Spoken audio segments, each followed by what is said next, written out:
Assalamualaikum warahmatullahi wabarakatuh. Perkenalkan, nama saya Devi Nandukuilim.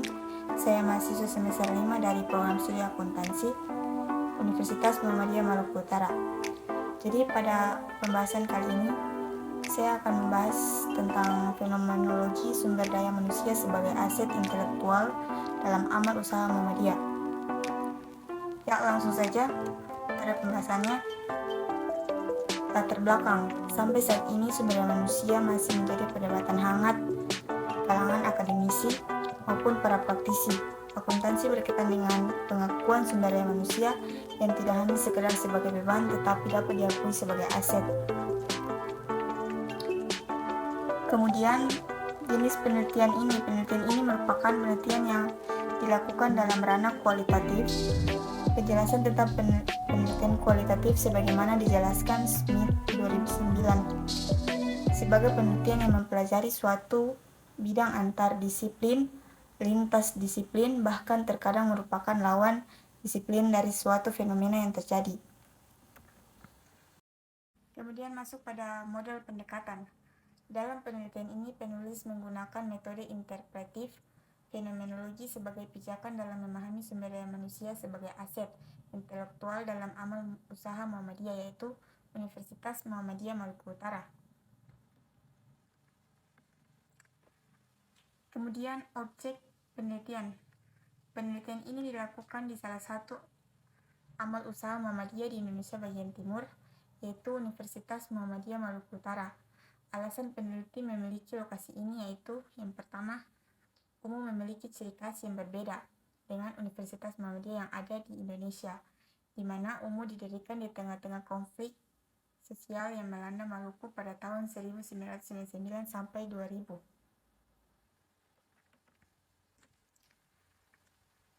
Pada hasil dan pembahasan sumber daya manusia dalam Universitas Muhammadiyah Maluku Utara terbagi menjadi empat bagian. Yang pertama, badan pembina harian, yang kedua dosen, yang ketiga tenaga kependidikan, dan keempat mahasiswa. Jadi kesimpulan dari pembahasan ini, amal usaha Muhammadiyah merupakan tempat untuk menyebarkan ilmu dan dakwah. Tentu sumber daya manusia merupakan motor penggerak untuk mewujudkan cita-cita umum, bahkan Muhammadiyah, yaitu mewujudkan masyarakat Islam yang sebenar-benarnya. Hasil penelitian menunjukkan bahwa sumber daya manusia sebagai aset intelektual dalam amal usaha Muhammadiyah dimaknai sebagai berikut. Yang pertama, sumber daya manusia dimaknai sebagai penyebar ilmu, yaitu dengan keahlian yang dimilikinya, mampu menyebarkan nilai-nilai sesuai dengan perkembangan zaman. Sisi lain, akuntansi sumber daya manusia Rumah Sakit Islam PKU Muhammadiyah Maluku Utara. Sumber daya manusia adalah aset tidak berwujud, di mana mereka mampu mewujudkan organisasi tujuan, baik untuk keuntungan maupun untuk non-profit. Namun hal tersebut masih menjadi perdebatan oleh kedua akademisi tersebut dan praktisi sejak tahun 1960 sampai sekarang. Hal ini diungkapkan oleh Mamulati bahwa perdebatan tersebut disebabkan karena sumber daya manusia diakui sebagai sebuah hamparan, sedangkan sumber daya manusia memberikan manfaat di mana ia bekerja. Sumber daya manusia memiliki peran dalam mewujudkan tujuan organisasi, baik yang bersifat profit maupun non-profit.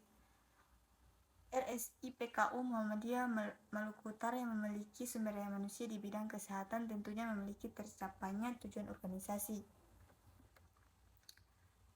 Sumber daya manusia diakui sebagai aset karena memenuhi kriteria akuntansi aset, yaitu transaksi terjadi di masa lalu, dapat dikendalikan dalam memberikan manfaat di masa depan.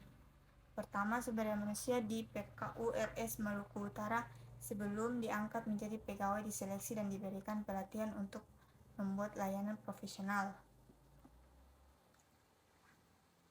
Jadi sekian materi dari saya, lebih dan kurangnya saya mohon maaf.